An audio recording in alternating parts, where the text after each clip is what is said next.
ಗುರುರ್ಬ್ರಹ್ಮ ಗುರುರ್ವಿಷ್ಣು ಗುರುರ್ದೇವೋ ಮಹೇಶ್ವರಃ ಗುರುಃ ಸಾಕ್ಷಾತ್ ಪರಂ ಬ್ರಹ್ಮ ತಸ್ಮೈ ಶ್ರೀ ಗುರವೇ ನಮಃ. ನಮೋಸ್ತು ರಾಮಾಯ ಸಲಕ್ಷ್ಮಣಾಯ ದೇವ್ಯೈ ಚ ತಸ್ಯೈ ಜನಕಾತ್ಮಜಾಯೈ. ನಮೋಸ್ತು ರುದ್ರೇಂದ್ರ ಯಮಾನಿಲೇಭ್ಯೋ ನಮೋಸ್ತು ಚಂದ್ರಾರ್ಕ ಮರುದ್ಗಣೇಭ್ಯಃ. ಯತ್ರ ಯತ್ರ ರಘುನಾಥ ಕೀರ್ತನಂ ತತ್ರ ತತ್ರ ಕೃತಮಸ್ತಕಾಂಜಲಿಂ. ಬಾಷ್ಪವಾರಿ ಪರಿಪೂರ್ಣಲೋಚನಂ ಮಾರುತಿಂ ನಮತ ರಾಕ್ಷಸಾಂತಕಂ. ಭಗವಂತ ಭಗವತಿಯರ ಪಾದಪದ್ಮಗಳಿಗೆ ಪ್ರಾಣಪ್ರಣಾಮಗಳು. ವೀಕ್ಷಕ ವೃಂದದವರಿಗೆಲ್ಲ ನಮಸ್ಕಾರ. ಆಂಜನೇಯ ಕೃತಕೃತ್ಯನಾಗಿ ಸೀತೆಯ ದರ್ಶನ ಮಾಡಿದ್ದಲ್ದೇನೆ ಅವಳಲ್ಲಿ ಭರವಸೆಯನ್ನು ತುಂಬಿಸಿ ಲಂಕಾದಹನವನ್ನು ಮಾಡಿ ಆ ರಾಕ್ಷಸರ ಬಲಾಬಲಗಳನ್ನು ತಿಳಿದು ಅವರಲ್ಲಿ ಒಂದು ಹೆದರಿಕೆಯನ್ನು ಹುಟ್ಟಿಸಿ ಈ ಕಡೆಗೆ ಹಾರಿ ಬರ್ತಾನೆ. ಸಮುದ್ರೋಲ್ಲಂಘನ ಮಾಡಬೇಕಾದ್ರೆ ಅಂದರೆ ಆ ದಡದಿಂದ ಲಂಕೆಗೆ ಹಾರಬೇಕಾದ್ರೆ ಯಾವ ರೀತಿ ಅವನ ಒಂದು ಪರ್ವತಾಕಾರ ಇರುತ್ತೋ ಅದೇ ರೀತಿಯಲ್ಲಿ ದೇಹ ಬೆಳೆಸಿ ಪರ್ವತಾಕಾರವನ್ನು ತಾಳಿ ಹಾರ್ತಾನೆ. ಅಲ್ಲೂ ಸಹ ಅವನ ಒಂದು ಒಂದು ರೋಚಕವಾದ ಒಂದು ವರ್ಣನೆ ಬರುತ್ತೆ ರಾಮಾಯಣದಲ್ಲಿ. ಮತ್ತೆ ಅದನ್ನ ನಾವು ಇಲ್ಲಿ ರಿಪೀಟ್ ಮಾಡಕ್ ಹೋಗಲ್ಲ. ಈ ಕಡೆಯಿಂದ ಹೋಗಿ ಅಲ್ಲಿ ಇಳಿತಾನೆ. ಆ ತೀರದಲ್ಲಿ ಇಳಿದು ಆ ವಾನರರು ಎಲ್ಲರೂ ಅಲ್ಲಿ ಕಾಯ್ತಾ ಇರ್ತಾರೆ. ಜಾಂಬವಂತ, ಅಂಗದ ಎಲ್ಲ ವಾನರರು ಕಾಯ್ತಾ ಇರ್ತಾರೆ. ಅಲ್ಲಿ ಆಂಜನೇಯ ಹೋದ ತಕ್ಷಣ ಹರ್ಷಿತನಾಗಿ ಒಂದು ಘರ್ಜಿಸಿ ಅಲ್ಲಿ ಬಂದು ಇಳಿಯೋದನ್ನ ನೋಡಿನೇ ಜಾಂಬವಂತ ಮತ್ತೆ ಅಂಗದರ್ ಎಲ್ರಿಗೂ ಓ ಈತ ಸೀತೆಯನ್ನು ನೋಡಿ ಬಂದಿದ್ದಾನೆ, ಯಾಕೆಂದ್ರೆ ಇಷ್ಟು ಹುಮ್ಮಸ್ನಿಂದ ಬಂದಿರಬೇಕಾದ್ರೆ ಖಂಡಿತ ಕಾರ್ಯಸಾಧನೆ ಆಗಿಯೇ ಇರುತ್ತೆ ಅಂತ ಅವರಲ್ಲಿ ಒಂದು ಭರವಸೆ ಇರುತ್ತೆ. ಅಲ್ಲಿ ಆಂಜನೇಯ ಹೇಳೋ ಮೊದಲನೇ ಮಾತು ದೃಷ್ಟ್ವಾ ಸೀತೆಯನ್ನ ನೋಡ್ದೆ ಅಂತ ಅನೌನ್ಸ್ ಮಾಡ್ಬಿಡ್ತಾನೆ. ಮಾಡಿ ಆವಾಗ ಅಂಗದ ಮತ್ತೆ ಜಾಂಬವಂತ ಎಲ್ರಿಗೂ ಸಂತೋಷ ಆಗುತ್ತೆ. ಅಂಗದ, ಅಪ್ಪ ಆಂಜನೇಯ, ನೀ ನನ್ನ ಪ್ರಾಣನೇ ಉಳಿಸಿದೀಯಾ, ಸೀತೆಯನ್ನು ನೋಡಿ ಬಂದಿದ್ಯಾ ಅಂತ ಹೇಳಿದ್ದಕ್ಕೆ ಅಲ್ಲಿ ಏನೇನಾಯ್ತು ಎಲ್ಲ ವಿವರವಾಗಿ ಹೇಳು ಅಂತ ಫಸ್ಟು ಆಂಜನೇಯನ್ನ ಒಂದ್ ಕಡೆ ಕೂರಿಸಿ ಅವನನ್ನ ಸ್ತುತಿ ಮಾಡಿ ಅವನನ್ನ ಸಮಾಧಾನಗೊಳಿಸಿ ಸಂಪ್ರೀತಗೊಳಿಸಿ ಏನಾಯ್ತು ಎಲ್ಲ ಹೇಳು ಅಂತ ಕೇಳ್ಕೊತಾರೆ. ಆಗ ಆಂಜನೇಯ ಸಂಪ್ರೀತಿಯಿಂದ ಎಲ್ಲವನ್ನೂ ಹೇಳ್ತಾನೆ. ಇಲ್ಲಿಂದ ಸಮುದ್ರೋಲ್ಲಂಘನ ಆದ್ರೆ ಬಂದಂತಹ ವಿಘ್ನಗಳು, ಅಲ್ಲಿ ಆ ಲಂಕೆಗೆ ಅಧಿದೇವತೆಯಾಗಿರುವಂತಹ ಲಂಕಿಣಿ, ಆನಂತರ ಏನೋ ಎಲ್ಲೆಲ್ಲಿ ಏನೇನು ನೋಡದೆ ಅದನ್ನ, ಆಮೇಲೆ ರಾವಣ ಮತ್ತೆ ಸೀತೆ ಸಂಭಾಷಣೆ, ತನ್ನ ಮತ್ತೆ ಸೀತೆಯ ಸಂಭಾಷಣೆ, ಆನಂತರ ಆಗಿದ್ದ ರಾಕ್ಷಸರ ಜೊತೆ ಯುದ್ಧ, ಮತ್ತೆ ಆ ರಾವಣನ ಸಂದರ್ಶನ, ಆಮೇಲೆ ಲಂಕಾ ದಹನ ಎಲ್ಲವನ್ನೂ ವಿವರಿಸಿ ಹೇಳ್ತಾನೆ. ಇಲ್ಲಿ ಗಮನಿಸಬೇಕಾಗಿರೋ ಒಂದು ವಿಷಯ ಅಂತಂದ್ರೆ, ರಾಮಾಯಣದಲ್ಲಿ ಬರೆಯುವಂತಹ ಒಂದು ಕಾರ್ಯಕುಶಲತೆ ಈಗ ಒಂದು ನಮ್ಮ ಒಂದು ಬಾಹ್ಯವಾದ ಒಂದು ವ್ಯಾವಹಾರಿಕ ಒಂದು ಪ್ರಪಂಚದಲ್ಲಿ ಕಮ್ಯುನಿಕೇಶನ್ ಸ್ಕಿಲ್ಸ್ ಅಂತ ಟೀಚ್ ಮಾಡ್ತಾರೆ. ನನ್ನ ಒಂದು ವೈಯಕ್ತಿಕವಾದ ಅನುಭವದಲ್ಲೇ ಹೇಳಬೇಕಾದ್ರೆ, ಒಂದು ವೃತ್ತಿ ದೃಷ್ಟಿಯಿಂದ ಈ ಮ್ಯಾನೇಜ್ಮೆಂಟ್ ಕೋರ್ಸ್ಗಳನ್ನ ನಾನು ಕಂಡಕ್ಟ್ ಮಾಡ್ತಾ ಇರ್ತೀನಿ. ಅಲ್ಲಿ ಕೆಲವ್ರಿಗೆ ನಮ್ಮ ಸ್ಟೂಡೆಂಟ್ಸ್ ಯಾರಿರ್ತಾರೋ ಅವ್ರಿಗೆಲ್ಲ ಯಾವುದಾದ್ರೂ ಒಂದು ಪ್ಲಾನಿಂಗ್ ಅಂದ್ರೆ ಒಂದು ವರ್ಕ್ ಕೊಟ್ಬಿಟ್ಟು ಅವ್ರಿಗೆ ನಿಮ್ಮ ಪ್ಲಾನನ್ನು ವಿವರಿಸಿ ಅಂತ ಹೇಳಕ್ ಶುರು ಮಾಡಿದ್ರೆ, ಎಲ್ಲರೂ ಅವರು ಯಾವ ರೀತಿ ಶುರು ಮಾಡಿದ್ರು ಅನ್ನೋದನ್ನ ಮೊದಲು ಹೇಳಿ ಆನಂತರ ಕೊನೆಯಲ್ಲಿ ಎಲ್ಲ ಮುಖ್ಯವಾದ ವಿಷಯಕ್ಕೆ ಬರ್ತಾರೆ. ಅಂದ್ರೆ ಇಲ್ಲಿ ಒಂದು ಕಾರ್ಪೊರೇಟ್ ಭಾಷೆನಲ್ಲಿ ಹೇಳ್ಬೇಕಾದ್ರೆ ಅಂತಹವ್ರಿಗೆ cut the crap, come to the matter first ಅಂತ ಹೇಳ್ತಾರೆ. ಇಲ್ಲಿ ಆಂಜನೇಯ ಕ್ರ್ಯಾಪ್ನ ಹೇಳೋದೇ ಇಲ್ಲ. ಅಂದ್ರೆ ಅವನು ಅತ್ಯಂತ ಮುಖ್ಯವಾದ ವಿಷಯ ಏನ್ ಬೇಕಾಗಿರುತ್ತೋ ಅದನ್ನೇ ಮೊದಲು ಹೇಳ್ತಾನೆ. ಅಂದ್ರೆ ರಿಸಲ್ಟ್ ಸಮರಿ, ಎಕ್ಸಿಕ್ಯೂಟಿವ್ ಸಮರಿ ಅದನ್ನೇ ಮೊದಲು ಹೇಳ್ತಾನೆ. ದೃಷ್ಟ್ವಾ ಹೋಗಿದ್ದೇನೆ ಸೀತೆಯನ್ನು ನೋಡೋಕೆ, ಪುನಃ ಬಂದ ಮೇಲೆ ಅವನು ಇಲ್ಲಿಂದ ನಾನು ಹೆಂಗೆ ಹೋದೆ ಗೊತ್ತಾ, ಆಮೇಲೆ ಏನಾಯ್ತು ಗೊತ್ತಾ ಅಂತ ಅಲ್ಲಿಂದ ಶುರು ಮಾಡೋದಿಲ್ಲ. ಯಾಕೆಂದ್ರೆ ಅಲ್ಲಿಂದ ಶುರು ಮಾಡಿದ್ರೆ ಕೇಳ್ತಾ ಇರೋರಿಗೆ ನೀ ಅಲ್ಲಿ ಮುಖ್ಯವಾದ ಕೆಲಸ ಆಯ್ತೋ ಬಿಡ್ತೋ ಅದನ್ನ ಹೇಳು ಮೊದಲು ಅಂತ ಅವ್ರಿಗೆ ಕುತೂಹಲ ಇರುತ್ತೆ, ಕೇಳೋ ಅಷ್ಟು ತಾಳ್ಮೆ ಇರಲ್ಲ. ಆದ್ರಿಂದ ಮೊದಲೇನೆ ಆ ಫಲ ಏನಾಯ್ತು ಅನ್ನೋದನ್ನ ಹೇಳ್ಬಿಡ್ತಾನೆ. ನಾನು ಆ ಸೀತೆಯನ್ನ ನೋಡ್ದೆ ಅಂತ ಮೊದಲು ಹೇಳ್ಬಿಟ್ಟು ಅನೌನ್ಸ್ ಮಾಡ್ಬಿಟ್ಟು ಆ ನಂತರ ವಿವರಗಳಿಗೆ ಬರ್ತಾನೆ. ಇದು ಒಂದು ಮಾತುಗಾರಿಕೆಯ ಅಥವಾ ಯಾವುದೋ ಒಂದು ವರದಿಯನ್ನ ಒಪ್ಪಿಸುವಂತಹ ಒಂದು ಕಾರ್ಯಕುಶಲತೆ. ಹೀಗೆ ಆಂಜನೇಯನ ಉಪಾಯಗಳು, ಮತ್ತೆ ಆಂಜನೇಯನ ಸ್ವಾಮಿನಿಷ್ಠೆ, ಮತ್ತೆ ಆ ಕಾರ್ಯಕುಶಲತೆ, ಕಾರ್ಯಸಾಧನೆಯಲ್ಲಿ ಯಾವ ಒಂದು ಮಟ್ಟಕ್ಕೆ ಹೋಗ್ತಾನೆ ಅಂತ ಇನ್ನೇನು ದಾರಿನೇ ಕಾಣಲ್ಲ, ಇದು ಕಾರ್ಯ ವಿಫಲ ಅನ್ನುವಂತಹ ಒಂದು ಸ್ಟೇಜ್ ಬಂದ್ರು ಮತ್ತೆ ಮತ್ತೆ ದೇವತಾ ಪ್ರಾರ್ಥನೆಗಳನ್ನ ಮಾಡಿ ಒಂದು ಉತ್ಸಾಹವನ್ನ ತಂದ್ಕೊಂಡು ಮತ್ತೆ ಕಾರ್ಯವನ್ನ ಸಾಧಿಸಕ್ಕೆ ಅಂತ ಹೊರಟಾಗ ಕೊನೆಯಲ್ಲಿ ಒಂದು ಸಾಫಲ್ಯ ದೊರಕುತ್ತೆ. ಹೀಗೆ ಆಂಜನೇಯ ಸಾಮೋಪಾಯ, ದಾನೋಪಾಯ, ವೇದೋಪಾಯ, ದಂಡೋಪಾಯ ಎಲ್ಲಗಳನ್ನೂ ಚಿಂತಿಸಿ ಇಲ್ಲಿ ಅಂಗದ ಇವರೆಲ್ಲ ನಾವು ಹಿಂದಿರುಗೋದೇ ಬೇಡ, ನಾವು ಇಲ್ಲೇ ಯಾವ್ದಾರ ಒಂದು ಗುಹೆಯಲ್ಲಿ ಪ್ರಾಯೋಪವೇಶ ಮಾಡ್ಬೋಣ ಅಥವಾ ಇಲ್ಲೇ ಇದ್ಬೋಣ ಅಂತ ಎಲ್ಲ ಯೋಚನೆ ಮಾಡ್ತಾರೆ. ಆಗ ಅವರಲ್ಲಿ ಭೇದೋಪಾಯವನ್ನು ಸೃಷ್ಟಿಸಿ ಎಲ್ಲರೂ ಮತ್ತೆ ಕಾರ್ಯೋನ್ಮುಖವಾಗಿ ಸುಗ್ರೀವನ ಆಜ್ಞಾಧಾರಕರಾಗುವಂತೆ ಮಾಡ್ತಾನೆ. ಹೀಗೆ ಆ ಆಂಜನೇಯನ ಸಾಮೋಪಾಯ, ದಾನೋಪಾಯ, ಭೇದೋಪಾಯ, ದಂಡೋಪಾಯ, ಚತುರುಪಾಯಗಳನ್ನು ಪ್ರಯೋಗಿಸಬಲ್ಲಂತಹ ಚಾತುರ್ಯ, ಇವೆಲ್ಲವನ್ನು ನಾವು ಗಮನಿಸಬಹುದಾಗಿದೆ. ಹಾಗೆ ಒಂದು ಹೇಳಿ ಆಂಜನೇಯ ತನ್ನ ವೃತ್ತಾಂತವನ್ನ ಪೂರ್ತಿ ಒಂದೂ ಬಿಡದೆ ಚಾಚು ತಪ್ಪದೆ ಹೇಳ್ತಾನೆ. ಯಾಕೆಂತಂದ್ರೆ ಅಲ್ಲಿ ವಾನರರಿಗೂ ಸಹ ಎಲ್ಲ ಕಷ್ಟಪಟ್ಟಿರ್ತಾರೆ, ಅವರೆಲ್ಲರೂ ಅವರ ಪ್ರಾಣವನ್ನ ಆಂಜನೇಯಲ್ಲೇ ಒತ್ತೆ ಇಟ್ಟಿರ್ತಾರೆ ಅಂತ ಹೇಳಬಹುದು. ಅಷ್ಟರ ಮಟ್ಟಿಗೆ ಏಕಮನಸ್ಸಿನಿಂದ ಅವರು ಒಂದುಗೂಡಿ ಆಂಜನೇಯನ ಅಲ್ಲಿ ಒಂದು ಭರವಸೆಯನ್ನ ಇಟ್ಟು ಕಳಿಸಿರ್ತಾರೆ. ಹೀಗೆ ಆಂಜನೇಯನ್ನ ಒಂದೊಂದು ವಿಷಯವನ್ನು ಹೇಳ್ತಾ ಇದ್ದಾಗ ಅವರು ಅದನ್ನ ಅಷ್ಟು ಆಸ್ವಾದನೆಯಿಂದ ಕೇಳಿ ತಾವೇ ಕೃತಕೃತ್ಯರಾದವು ಅಂತ ಭಾವಿಸ್ತಾರೆ. ಹೀಗೆ ಈ ಒಂದು ಬಾಹ್ಯವಾದ ವ್ಯಾವಹಾರಿಕ ಪ್ರಪಂಚದಲ್ಲಿಯೂ ಸಹ ಒಬ್ಬ ನಾಯಕ ಆದವನು ತನ್ನ ಯಶಸ್ಸನ್ನ ಅವರು ತನ್ನ ತಂಡದವರೆಲ್ಲರಿಗೂ ಕೊಡಬೇಕಾಗುತ್ತೆ. ಆಂಜನೇಯ ಹಾಗೆ ಮಾಡ್ತಾನೆ. ಆಂಜನೇಯ ತಾನೇ ಹೋಗಿ ಕಾರ್ಯಸಾಧನೆ ಮಾಡಿಕೊಂಡು ಯಶಸ್ಸನ್ನು ಸಾಧಿಸಿದ್ರು ತನ್ನ ತಂಡದಲ್ಲಿ ಯಾವ ವಾನರರಿರ್ತಾರೋ ಅವರೆಲ್ಲರಿಗೂ ಸಹ ತಾವೇ ಆ ಕಾರ್ಯ ಸಾಧನೆ ಮಾಡಿದಷ್ಟು ಸಂತೋಷ ಆಗಬೇಕು, ಅವ್ರಿಗೆ ಆ ಕೃತಕೃತ್ಯತೆ ಅವರಲ್ಲಿ ಬರಬೇಕು. ಹಾಗೆ ಆಗೋದಕ್ಕಂತೆ ಅವನು ಮಾತಾಡ್ತಾನೆ ಇಲ್ಲಿ ಆಂಜನೇಯ. ಮತ್ತು ಆಗ್ಲೇನೆ ಅವರಲ್ಲಿ ಒಂದು ಪರಾಮರ್ಶೆನೂ ಶುರು ಆಗೋಗುತ್ತೆ. ಕೆಲವು ಅತಿ ಉತ್ಸಾಹನೂ ತಾಳ್ತಾರೆ. ಅಲ್ಲಿ ಅಂಗದ ಹೇಳ್ತಾನೆ, ನೋಡು ನಾವೆಲ್ಲರೂ ಇಲ್ಲಿ ಸಮರ್ಥರಾಗಿದ್ದೀವಿ, ಈಗಲೇ ಹೋಗ್ಬಿಟ್ಟು ನಾವು ಇನ್ನು ರಾಮನ್ ತನಕ ಹೋಗೋದೇ ಬೇಡ, ರಾಮನ ಹತ್ರ ಹೋಗ್ಬಿಟ್ಟು ನಾವು ಸೀತೆಯನ್ನ ನೋಡಿದ್ವಿ ಆದ್ರೆ ವಾಪಸ್ ಕರ್ಕೊಂಡ್ಬರ್ಲಿಲ್ಲ ಅಂತ ಹೇಳಿದ್ರೆ ಚೆನ್ನಾಗಿರುತ್ತಾ? ಇಲ್ಲ ಅಲ್ವಾ? ಅದರಿಂದ ಈಗಲೇ ಎಲ್ಲರೂ ಲಂಕೆ ಹೊಟ್ಟೋಗೋಣ, ಲಂಕೆಗೆ ಹೋಗ್ಬಿಟ್ಟು ರಾವಣನ ಸಂಹಾರ ಮಾಡಕ್ ನಾನು ಒಬ್ಬನೇ ಸಮರ್ಥನಾಗಿದ್ದೀನಿ ಅಂತ ಎಲ್ಲ ಅಂಗದ ಮಾತಾಡ್ತಾನೆ. ಆಗ ಜಾಂಬವಂತನಿಗೆ ಇದು ಓವರ್ ಕಾನ್ಫಿಡೆನ್ಸ್ ಅಂತ ಅನ್ಸುತ್ತೆ.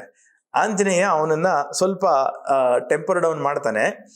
ನೀನು ಇಲ್ಲಪ್ಪ, ಇಲ್ಲಿ ನಾವು ಸುಗ್ರೀವನ ಆಜ್ಞಾಧಾರಕರಾಗಿ ಬಂದಿದ್ದೀವಿ.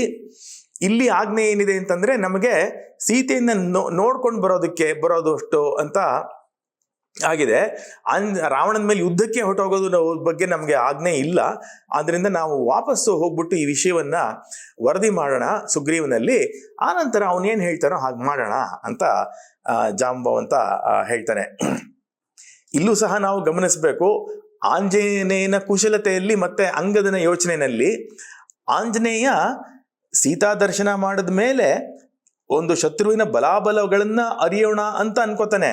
ಅದರಲ್ಲಿ ಏನೋ ತುಂಬಾ ಇಂಪ್ಯಾಕ್ಟ್ ಏನಿರೋದಿಲ್ಲ ಅಲ್ಲಿ ಆಂಜನೇಯನ ಮೇಲೆ. ಇದು ನೋಡ್ಕೊಂಡು ಬರೋದು ಅನ್ನುವಂತಹ ಒಂದು ಆಜ್ಞೆ ಏನಿದೆ ಅದರ ಒಂದು ವ್ಯಾಪ್ತಿಯೊಳಗಡೆನೆ ಬರುತ್ತೆ ಆಂಜನೇಯ ಮಾಡಿರುವಂತಹ ಒಂದು ಎಕ್ಸ್ಟ್ರಾ ಕೆಲಸಗಳು.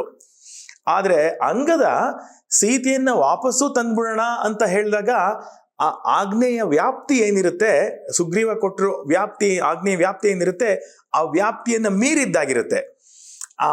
ಅಲ್ಲಿ ಅವನ ಒಂದು ಕಾರ್ಯಕುಶಲತೆಗೆ ಆಲೋಚನೆ ಮಾಡೋ ರೀತಿಗೆ ಅದು ಸೇರ್ಕೊಳ್ಳಲ್ಲ ಅಲ್ಲಿ. ಅದು ಸಹ ಇಲ್ಲಿ ವ್ಯಕ್ತವಾಗುತ್ತೆ. ಜಾಂಬವಂತ ಅವನನ್ನ ಒಂಥರ ಕೂಲ್ ಡೌನ್ ಮಾಡ್ಬಿಟ್ಟು ಮತ್ತೆ ನಾವೆಲ್ಲರೂ ಹೋಗೋಣ ಅಂತ ಹೇಳ್ತಾರೆ.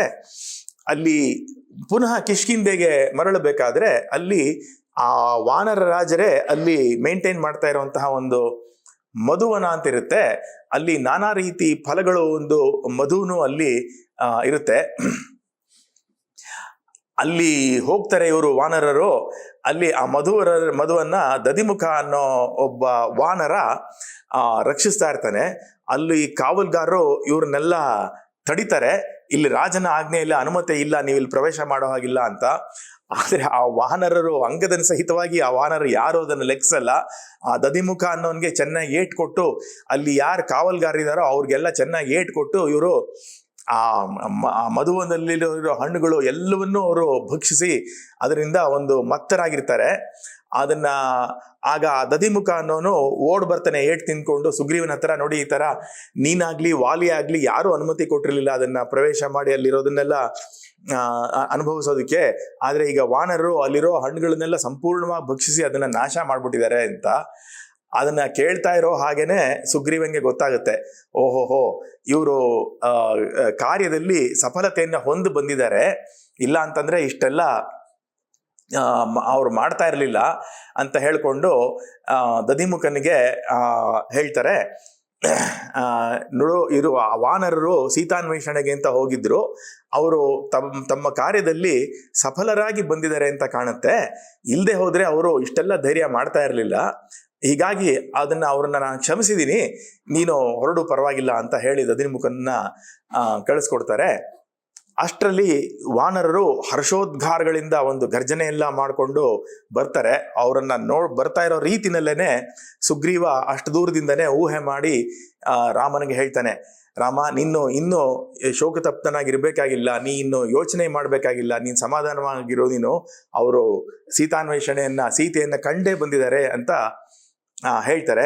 ಇಲ್ಲಿ ಈ ಕಡೆ ಆಂಜನೇಯ ಬಂದು ಮೊದಲು ರಾಮನಿಗೆ ಅದೇ ಮಾತನ್ನು ಹೇಳ್ತಾನೆ, ದೃಷ್ಟ್ವಾ ದೇವಿ ಅಂತ ಇಲ್ಲಿ ಸೀತೆಯನ್ನ ದೇವಿ ಅಂತ ಸಂಬೋಧನೆ ಮಾಡಿದ್ದಾನೆ ಅಂತ ಹೇಳಿ ರಾಮನು ಹರ್ಷಿತನಾದ ಮೇಲೆ ಮತ್ತೆ ಅವನಿಗೆ ಸವಿವರವಾಗಿ ಹೇಳ್ತಾನೆ. ರಾಮನಿಗೆ ಹೇಳಬೇಕಾದ್ರೆ ಆ ಸೀತೆಯ ಮನಸ್ಥಿತಿ, ಸೀತೆಯ ನಿರೀಕ್ಷೆ ಏನಿದೆ, ಆಮೇಲೆ ಸೀತೆ ಕೊಟ್ಟಿರುವಂತಹ ಚೂಡಾಮಣಿಯನ್ನ ತೋರಿಸಿ ರಾಮನಲ್ಲಿ ನಾನು ಕಂಡಿರೋದು ಸೀತೆಯನ್ನೇ ಅನ್ನೋ ಭರವಸೆಯನ್ನು ಮೂಡಿಸಿ, ಆಮೇಲೆ ಸೀತೆ ಹೇಳಿದಂತಹ ಕಾಕಾಸುರನ ವೃತ್ತಾಂತವನ್ನು ಸಹ ಹೇಳಿ ರಾಮನಲ್ಲಿ ಒಂದು ವಿಶ್ವಾಸವನ್ನ ಮೂಡಿಸ್ತಾನೆ. ರಾಮ ಲಕ್ಷ್ಮಣರಿಗೆ ತುಂಬಾ ಸಂತೋಷ ಆಗುತ್ತೆ. ಆಂಜನೇಯನನ್ನ ಆಲಂಗಿಸ್ಕೊಂಡು ರಾಮ ತಮ್ಮ ಒಂದು ಮುಂದಿನ ಕಾರ್ಯವನ್ನ ಅವರು ಯೋಚನೆ ಮಾಡೋಕ್ಕೆ ಶುರು ಮಾಡ್ತಾರೆ. ಮುಂದಿನ ಕಾರ್ಯಕ್ರಮ ಹೇಗಿರಬೇಕು, ಹೇಗೆ ನಾವು ಯುದ್ಧಕ್ಕೆ ಹೋಗ್ಬೇಕಾ, ಅಲ್ಲಿರುವಂತಹ ಒಂದು ಪರಿಸ್ಥಿತಿ ಏನು, ನಮ್ಮ ಬಲಗಳೇನು, ನಮಗೆ ಯಾವ್ಯಾವುದು ಒಂದು ಅಡ್ಡಿ ಆತಂಕಗಳು, ನಮಗೂ ಬರಬಹುದಂತಹ ಅಡ್ಡಿ ಆತಂಕಗಳೇನು, ಇದೆಲ್ಲದರ ಬಗ್ಗೆನೂ ಪರಾಮರ್ಶೆ ಮಾಡ್ತಾರೆ. ಇದು ಒಂದು ಆಧುನಿಕ ಭಾಷೆಯಲ್ಲಿ ನಾವು ಹೇಳಬೇಕಾದ್ರೆ, ಇವತ್ತು ಯಾವುದೇ ಒಂದು ಸೈನ್ಯವೇ ಆಗಲಿ ಅಥವಾ ಒಂದು ಕಾರ್ಪೊರೇಟ್ ಬಿಸ್ನೆಸ್ಸೇ ಆಗಲಿ ಸ್ವಾಟ್ ಅನಾಲಿಸಿಸ್ ಅಂತ ಮಾಡ್ತಾರೆ. ಅಂದ್ರೆ strengths, weaknesses, opportunities and threats ಅಂತ. ಆ ಒಂದು ಶೈಲಿ ನಾವು ಇಲ್ಲಿ ರಾಮಾಯಣದಲ್ಲೇನೆ ಆದಿಕಾವ್ಯದಲ್ಲೇ ಕಾಣಬಹುದಾಗಿದೆ. ಅವರು ಮುಂದಿನ ಕಾರ್ಯಾಲೋಚನೆ ಬಗ್ಗೆ ಏನೇನು ಮಾತನಾಡ್ತಾರೆ ಅನ್ನೋದನ್ನ ನಾವು ಮುಂದಿನ ಸಂಚಿಕೆಯಲ್ಲಿ ಗಮನಿಸೋಣ. ಇಲ್ಲಿಗೆ ಸುಂದರಕಾಂಡ ಮಂಗಳವಾಗುತ್ತೆ. ಸುಂದರಕಾಂಡ ರಾಮಾಯಣ ಗ್ರಂಥವೇ ಒಂದು ಅಮೂಲ್ಯ ರತ್ನ ಅಂತ ಹೇಳೋದಾದ್ರೆ, ಅಥವಾ ಅದನ್ನ ರಾಮಾಯಣವನ್ನ ಒಂದು ಕಿರೀಟ ಅಂತ ಭಾವಿಸೋದಾದ್ರೆ ಅದಕ್ಕೆ ಇದು ರತ್ನಪ್ರಾಯವಾಗಿದೆ ಸುಂದರಕಾಂಡ.